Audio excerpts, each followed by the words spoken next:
And I invite our next speaker to step on the floor. So now we are again we are in this in virtual room, and Jasper will tell us about the how neuroscience societies can work in virtual spaces. And he's a PhD student in neuroscience at the University of Oxford, and he's also the co-president of the Oxford University Cortex Club. And we will put all the details about it in the chat. So please, the floor is yours, Jasper. Thank you. So, as Alberto mentioned, I'm here to talk about the challenges and opportunities for neuroscience societies operating in a virtual space. And I wanted to start off by saying that I'm sure that most of us have encountered a lot of these challenges and opportunities from the side of a user, whether you attended the Federation of European Neuroscience Societies 2020 conference virtually, or if you've attended any of the SFN events, or even just your local university's neuroscience society. We've seen from the other side what kinds of challenges and what kinds of opportunities there are for operating in a virtual environment as a society. But I wanted to talk about the other side, the organizational aspects of operating a neuroscience society in the times of COVID-19 and beyond COVID-19. And so this talk is going to have two main sections. The first, I'm going to just describe what the Cortex Club is. And then the second, a bit longer section, is going to be talking about the challenges we've faced organizationally and what lessons we can learn and how these will influence what we do going forward, even after COVID-19 makes it no longer a necessity to host events virtually. And so I mentioned the Cortex Club, and Alberto said that I'm the co-president. This is Oxford's Student and Postdoc Neuroscience Society. And so what we do is mainly categorized into three main realms. First is just the communication of scientific facts and discoveries. These are the kinds of research seminars that you think of, like keynote addresses, that kind of thing. We've been fortunate enough to host speakers like Eve Marder and Mu Ming Pu in the past. And even this afternoon, we have a virtual presentation from Aaron Schumann that we're very excited about. We also host career development events, so things that provide opportunities for early career researchers, as well as more senior researchers to network with other researchers and learn career skills that will prove useful for a continuing career in academia or outside of academia. And then finally, we have events about scientific policy and culture, addressing things like open access publishing and reproducibility in neuroscience. And so the challenge was, when the COVID-19 pandemic caused all of us to have to move to a virtual space, how can we reproduce these events in a virtual setting? And so, for instance, we used to take speakers to pubs local in Oxford after their events and have an informal pub chat with a small group where we could talk a bit more about the science, but also talk more generally about issues of career progression and getting the background story about how many times they had to try this experiment before it finally worked, and just this kind of informal setting. And so, for instance, one challenge that we've had is, how do you recreate this in a virtual setting? This is an example of one of our virtual pub chats where the Oxford members of the Cortex Club set some local pubs from around Oxford as our backgrounds on Zoom. And we try to have an informal chat with the speaker to recreate this pub atmosphere. And so I want to take the Cortex Club as a case study to ask questions more generally about how the neuroscience community is going to adjust when virtual events are no longer a public health necessity. And to answer this question, I'm going to focus on a question that's only slightly different, which is, how should the neuroscience community adjust when virtual events are no longer a public health necessity? I think that using what we've learned over the past 6 or so months, we can find ways to adapt and inform our events to make them even better when they no longer have to be virtual.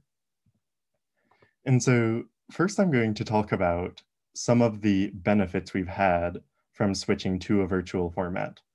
The first is geographic accessibility. People from anywhere in the world can attend a virtual seminar, so long as it's made open to the public and the links to join in on YouTube or Zoom or whatever other platform are advertised to a geographically diverse audience. That wasn't the case before our events started being virtual. If we were hosting a speaker here in Oxford, it was generally only people from Oxford and perhaps London who could come over to view, to see the seminar or to come to the pub chat. And also on the other side, there's a greater accessibility of speakers from a geographically diverse range of areas. For instance, we're having a panel on reproducibility in neuroscience that's going forward in November. And we've been able to invite speakers like Russ Poldrack, who's from Stanford, California, where it would be quite difficult to organize this before. He's able to come and speak for us because we don't have to fly him out to the UK. And so that's a major opportunity that we've had thanks to the virtual format. Another benefit is highly related, and that's that of budgetary concerns. It's much less expensive to host speakers virtually because perhaps the only recurrent operating costs we've got right now are subscriptions to the premium Zoom service and a few other similar odds and ends related to hosting our events virtually and perhaps some costs related to our mailing list, but that's really it. Whereas before, if we were flying a speaker in, we would have to pay for the airfare, we would have to pay for hotels, we would have to pay for any catering that occurred. And so it's much cheaper, and that allows societies which are not as well funded to host speakers in a greater number and also from a larger number of parts of the world, just due to the elimination of a lot of these major budgetary concerns. And then lastly, a final benefit is the opportunity for diverse collaborations. The Cortex Club recently had an event with some of our sister societies in South Africa at Witwatersrand and the University of Cape Town in South Africa. And we're planning to host more events with these sister societies going forward.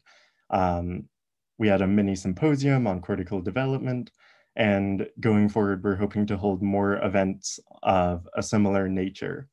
And that was nowhere near as easy before we moved to a virtual format. Getting speakers from South Africa up to England would have been quite challenging to organize. And while it's still not trivial to organize a virtual event, it's much easier now than it used to be.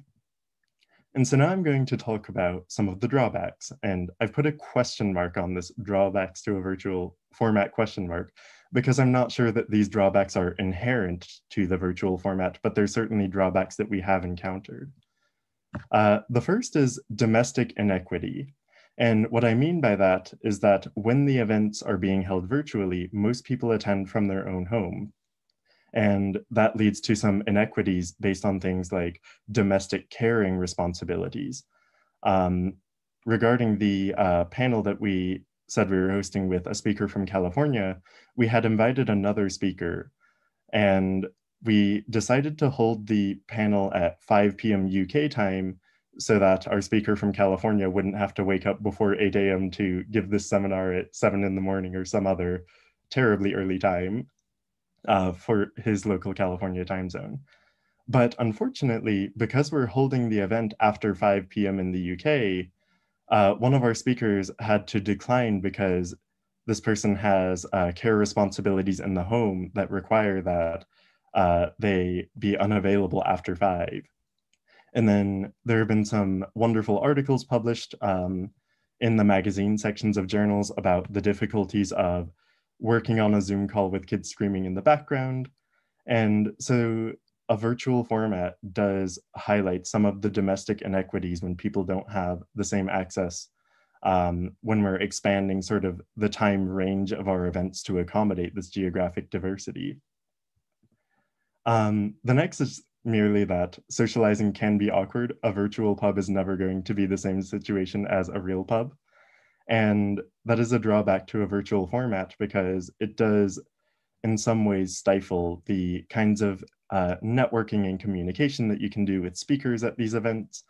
And I'm sure that most of us have felt that some of these connections, while they've been wonderful in a virtual format, we're not sure how long they're going to last or how strong the connections are compared to if we met someone at a conference or during the Q&A at a seminar.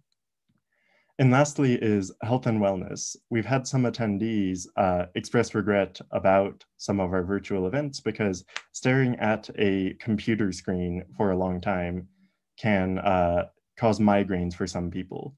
And if you're in Zoom meetings all the time, it's easy to feel that you're quite stagnant in your chair staring at a screen all day. Whereas before at a conference or at a seminar, it was an opportunity to get up and move around a bit. And so that's another potential drawback to the virtual format. And so going forward, the question is, what role will the virtual format have for us when it's no longer a necessity? And so I want to highlight the opportunity for successful integration of in-person and virtual settings for single events. And I want to talk about an event that occurred in Oxford in March. It was the International Women's Day Wikipedia Edit-a-thon. And so what this was, it was organized by Tai-Ying Lee and Christiana Vagnoni, two students at the University of Oxford. And it was a Wikipedia edit-a-thon where a bunch of groups around the world all got together to celebrate women in neuroscience and women in other specialty fields by promoting their representation on Wikipedia where they're severely underrepresented. And so our local chapter of this event was one of many across the world. And it was a hybrid of an in-person and a virtual event. There were speakers virtually who were broadcast to local workshop groups where we would all watch the seminar about women in these different fields being underrepresented on neuroscience. There were virtual sessions on how to edit Wikipedia. And then we got together, our group in Oxford and many other groups got together to sit down and actually edit Wikipedia together. And so by having both virtual presentation and in-person workshops combined in a hybrid setting, I think this is one example of a highly successful way to achieve many of the benefits of a virtual format while mitigating those drawbacks about the socializing being awkward, the health and wellness not getting up and moving, and some of the domestic inequity issues that we've encountered with our events.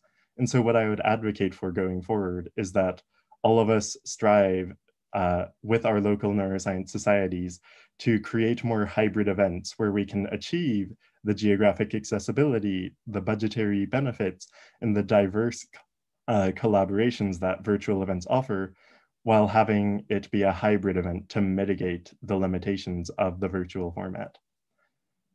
Thank you for listening, and here's a bit of information about the Cortex Club if you'd like to come to our talk this afternoon or if you want to attend any of our other events.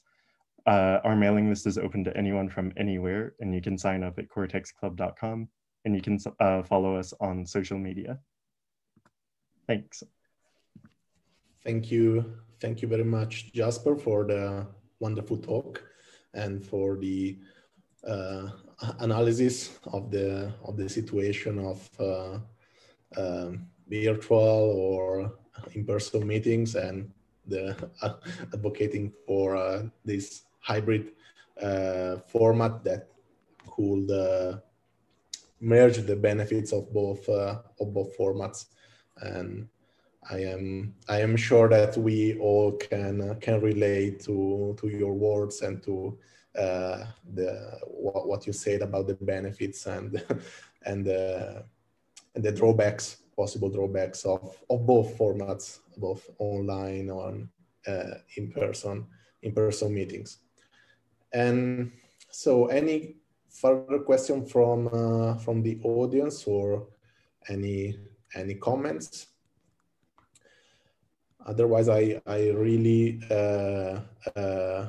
suggest you to have a look at the links that I posted in the chat, so to explore the possibilities of the Oxford University Cortex Club events that are, as Jasper said, open to everybody, not only for people living in Oxford or London, but yes, right now to everyone.